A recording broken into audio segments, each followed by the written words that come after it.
Just be in a ragdoll shape for a couple more big breaths.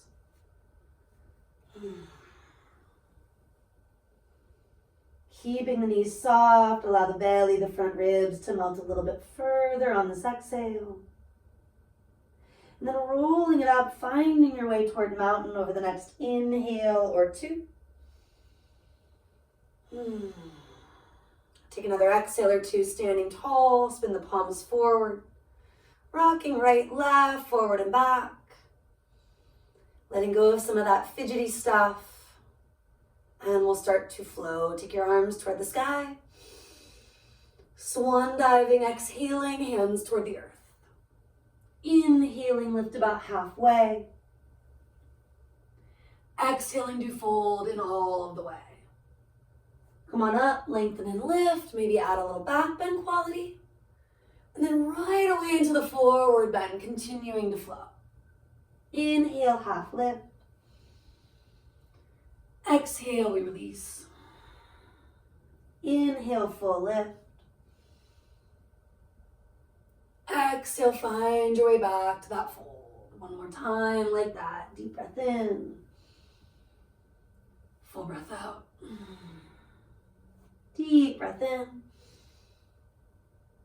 And that full breath out. This time draw the heart forward, press the thighs gently back, and walk yourself to a downward facing dog. Couple of breaths to get there.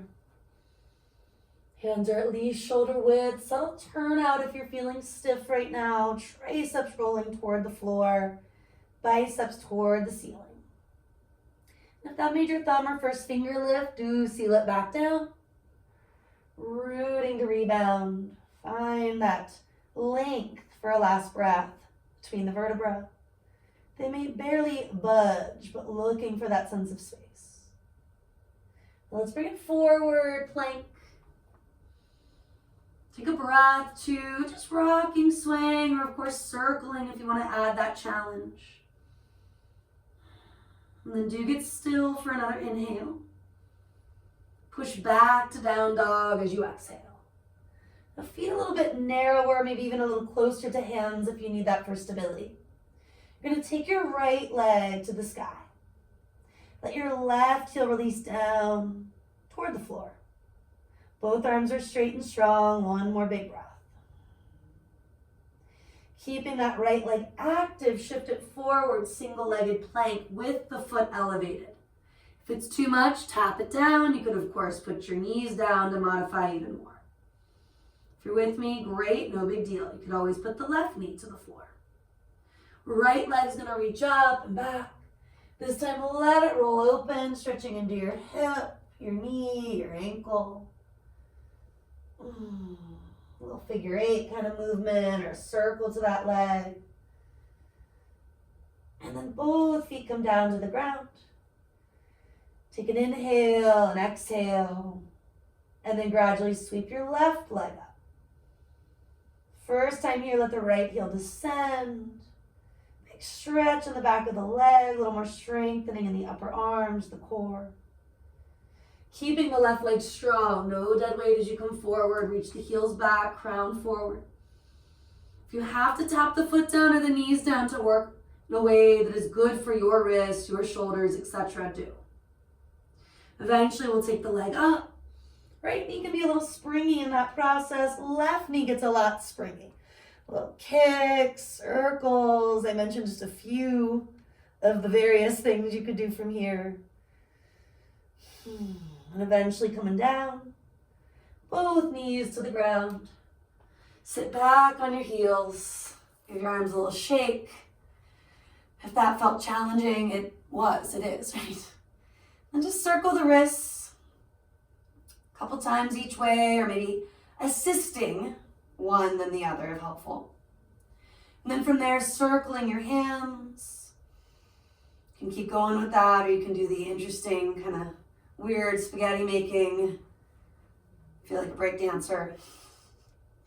Heels of the hands forward, reach the arms up and back. Soften the front ribs, the face. Maybe find your horse breath or even a lion's roar in this shape. And then take the arms all the way back behind you, interlacing fingers, or get your strap. Send your knuckles down, lift your sternum up. Take another deep breath in. We're gonna lift our booty a bit. Forehead comes toward the floor at some point, maybe the crown or at least the hairline. And rock a little side to side. Feet, knees can always go wider for stability. I mentioned holding something between the hands, whether it's a yoga strap, a sock, whatever works. And then let your arms release to the ground, fingertips to the floor. And slowly roll yourself up. Take a big exhale. When you go to interlace, try to get the thumb on top. That seems strange, the one you didn't just do. Taking the hands forward and up. For today, just a few breaths being here, pinkies wrapping back, thumbs moving forward. Let it be about the breath more than anything else. Splitting the arms, let them pass through a T before interlacing again, ideally with the thumb on top that you didn't just have. Some days we can figure it out, some days we can't. Staying compassionate with ourselves regardless. Another breath to lift the heart, maybe the gaze. And then use the exhale to help you fall slowly into that bigger stretch, massaging out the mind's eye. Great for releasing sinus pressure, soreness in that region. You can always keep rocking with the fingertips grounded for a moment. And then again, you'll inhale to roll it up. And you'll exhale here. Do you take a shoulder roll or two first? And then from there, getting into our lion's pose, lion's roar second. So Simha being the lion, asana, of course, the posture. Knees are wide, big toes are together.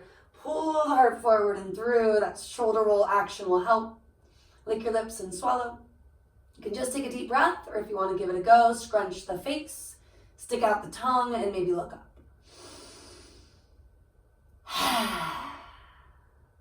1 to 2 more if they're helpful. Clearing frustration, tension, even just congestion from the throat. A last time. Gradually from your lion's pose, take it back.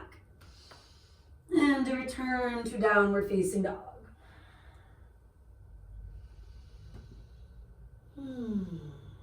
Brighten the fingers, the toes, inhale forward, plank.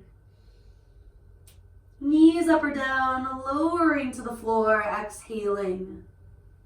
Stretch the tops of the feet back. Moving slowly at first, pull heart forward and up, low cobra variation. Hands can stay just as they are, maybe they lift a few centimeters. Can you send the tailbone back, maybe rooting the pubic bone, the feet down a little bit more to climb up? Not making it about the neck or the face, or even the strength of the arms. Exhaling, float toward the floor.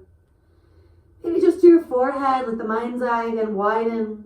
You can also turn to one ear, the other, add some wiggles, windshield waker legs. Back to neutral, shimmy the hands back, whether it's for full cobra or into Urdhva Mukha Svanasana, up dog. And looping the shoulders, rooting to rise, come on up.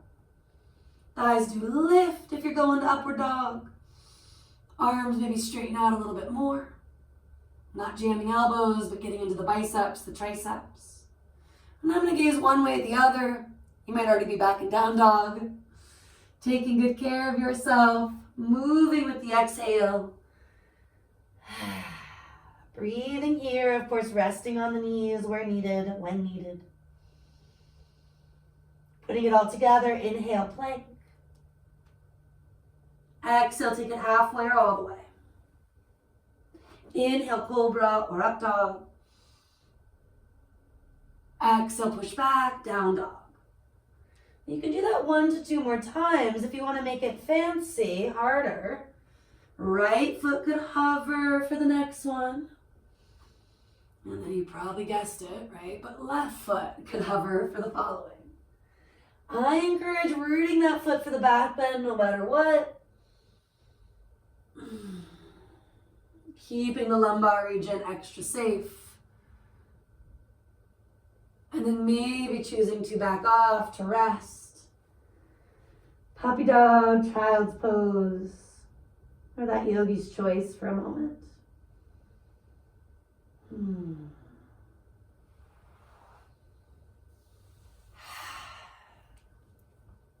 Well, after a few breaths, making it your own, do meet in or return to downward facing dog. Inhale high on tippy toes. Look toward hands, exhale, step or float. Inhaling halfway. And exhale, folding all the way. Deep breath in, do come up.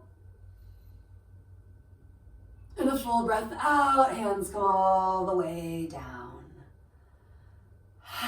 We're gonna grab a strap. Being creative. Can't really use a sock for this one, right? But you could get a scarf or a tie, things like that. Hands are anywhere from just shy of a meter or a yard, right, to a meter plus. Arms are gonna reach up while you maintain mountain in the rest of the body. And then exhale, the hands are gonna come down gradually from there.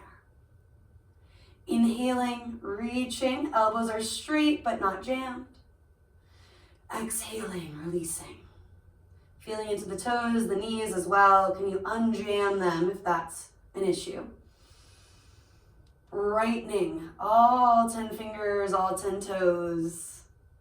2 to 3 more just like that.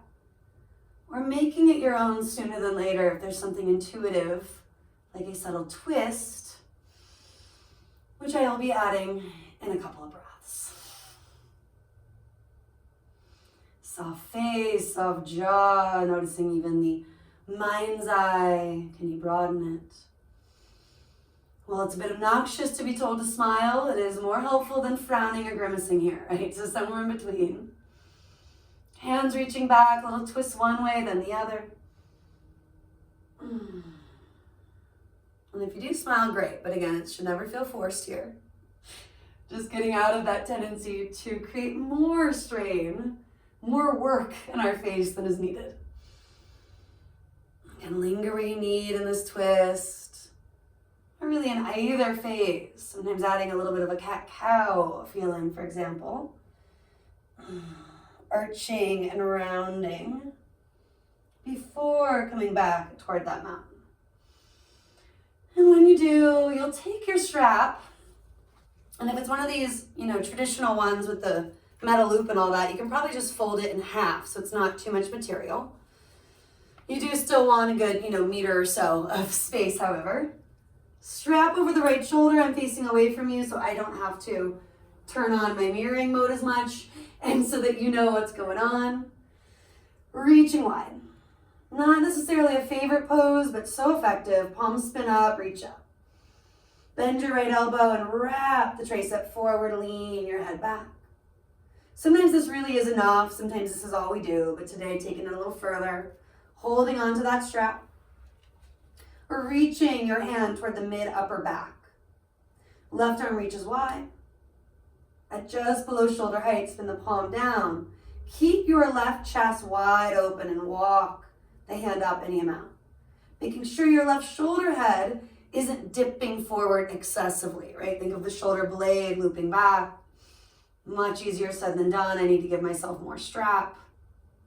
The upper tricep is wrapping forward as your head maybe leans back just a smidgen. Make sure it's sustainable for a couple more breaths. Letting up and out physically and maybe emotionally from this heart center region, just anything that needs to go right now. You will eventually release. You can make it weird and shimmy and sway and do whatever you gotta do. Or just in a more statue-like manner, changing sides, just making sure we are breathing, right? Allowing it to flow. The thing that makes it very unlike a statue, reach it up. Left tricep getting that same love. Try not to chicken wing it, turn the elbow up. The fingers are reaching down, most likely holding the strap, especially because this right shoulder head might be even stickier. If you are someone who is quote unquote right-handed, right side dominant, that's almost always the case. If you were like a pitcher, or you do a sport where one side works hard, again, that might be a big reason you'll feel it. Or just because of Western society being so right side dominant, even lefties, quote unquote, sometimes have that experience. So do, when in doubt, give yourself a little more strap. Take another breath to finding that new shape if it allows for more range of motion to the chest, the heart, the breath itself. Beautifully done. Take the arms out. Again, ditching our strap. Thank you, strap. Shake it out. Come on back to a mountain pose. Feet about hip width, or of course standing with big toes together. Rock and sway. Feel your way through a few easy shoulder shrugs and releases. Looping them back and down, or of course changing it up by reversing. Maybe even doing just one at a time. And then eventually take both arms up. Cactus shaping, feel the space you're creating, open wide. Inhale, take it up. Diving forward, hands to the earth. Inhale, chest forward. Stepping, or of course jumping if you feel ready for that. And lower from here. Inhaling, cobra or up dog. Exhaling, take a few breaths, getting into that down dog. Maybe getting the fidgets out and then finding stillness over time. And the reminder, the breath is always flowing. So other than maybe that subtle pause at the top and bottom, there's a rare moment where we even look completely still. Hips reaching back, gaze forward, step or float. Inhale, lengthen out. Exhale, try to melt the body. Creating space, root to rise. And exhale, palms to the heart. Again, like that. You inhale, reach it up. Fingers are bright, toes are bright. Cactus it out. Reaching without straining, arms can always stay wide at the top. And we dive forward, leading with the heart from there. Inhale, chest forward. Let your other foot lead, or make sure both legs strongly jump you back to support you in that transition. Lowering on this exhale or the next chaturanga. Big inhale or two to find the back bend, the heart opening quality. And then exhale or two, transitioning back. Breathing in, breathing out, maybe incorporating a yogi's choice. Taking it easy, embracing the sukha amongst the stira, the ease amongst the effort.